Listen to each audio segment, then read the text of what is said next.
தமிழ் சினிமாவில் ஒரு தவிர்க்க முடியாத இயக்குனராக இருப்பவர் தான் இயக்குனர் பாலா. 7 வருடங்கள் கழித்து அவருடைய இயக்கத்தில் வணங்கான் திரைப்படம் வெளியாகி ரசிகர்களின் அமோக வரவேற்பை பெற்றிருக்குதுன்னு சொல்லலாம். அதை தாண்டி படத்தில் அருண் விஜய் சிறப்பான நடிப்பை வெளிப்படுத்தியிருக்கிறார். எந்த ஒரு அழகான நடிகரும் பாலாவிடம் சென்றால் அந்த அழகு என்பது மறைக்கப்பட்டுவிடும். அதே மாதிரி தான் அருண் விஜயின் தோற்றத்தையும் முற்றிலுமாக மாற்றியிருக்கிறார் பாலா.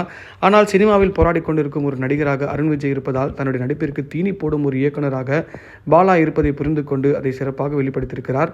அருண் விஜய் எவ்வளவு கஷ்டப்பட்டாலும் உழைப்பிற்கு ஏற்ற ஊதியம் என்பதை போல இந்த படம் அவருக்கு மிகப்பெரிய அளவில் வரவேற்பை பெற்றுக் கொடுத்திருந்தது.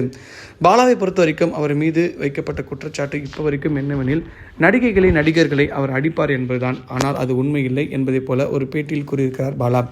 இந்த நிலையில் பிரபல நடிகை ராஜஸ்ரீ பாலாவை பற்றி ஒரு தகவலை பகிர்ந்திருக்காங்க. நந்தா படத்தில் சூர்யாவுக்கு அம்மாவாக நடித்தவர் தான் ராஜஸ்ரீ. அதே போல சேது படத்திலும் ஒரு மனநோயாளியாக விக்ரமுக்கு தோழி போன்று ஒரு கதாபாத்திரத்தில் நடித்திருப்பார்.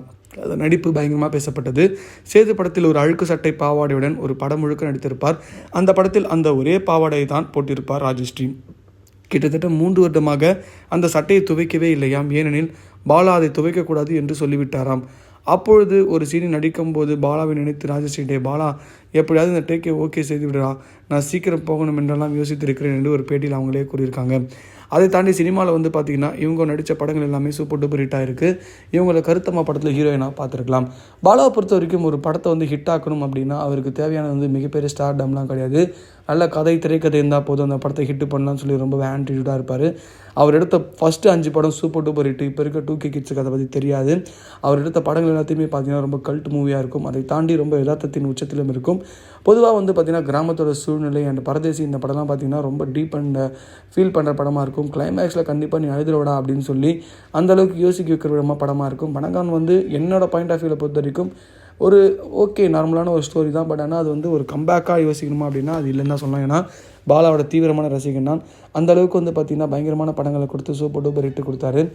இவரோட சினிமாவை தாண்டி இவரோட சிந்தனைகள் எல்லாமே பார்த்திங்கன்னா எப்படியாவது ஆடியன்ஸ் கிட்ட கனெக்ட் பண்ணுறணும் அப்படின்ற விஷயத்தை தாண்டி எப்படியாவது அழ வச்சிடணும் அப்படின்னு தான் சொல்லணும். அந்தளவுக்கு பார்த்திங்கன்னா கிளைமேக்ஸில் உருக்கமான காட்சிகளோ இல்லை பார்த்திங்கன்னா நடுநடுவில் ஒரு சென்டிமெண்டான காட்சிகளோ இல்லை ஆபாச காட்சிகளோ அதை வன்புணரும் செய்யும் காட்சிகளோ ஏதாவது ஒன்று கண்டிப்பாக இருக்கும்.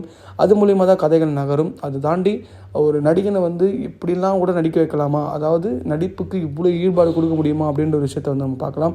அந்த படத்தில் நீங்கள் மெயினாக சொல்லலாம் அவனிவன் சொல்லலாம். அவனிவனில் நம்ம மிஷ்கின் அவனிவனில் நம்ம விஷால் பயங்கரமாக நடிச்சிருப்பார். அந்த கண்ணு கிட்டத்தட்ட இப்போ வரைக்குமே விஷாலுக்கு அந்த பிரச்சனை இருக்குதுன்னு சொல்லலாம். அந்தளவுக்கு நிறைய சர்ச்சையும் ஏற்பட்டது.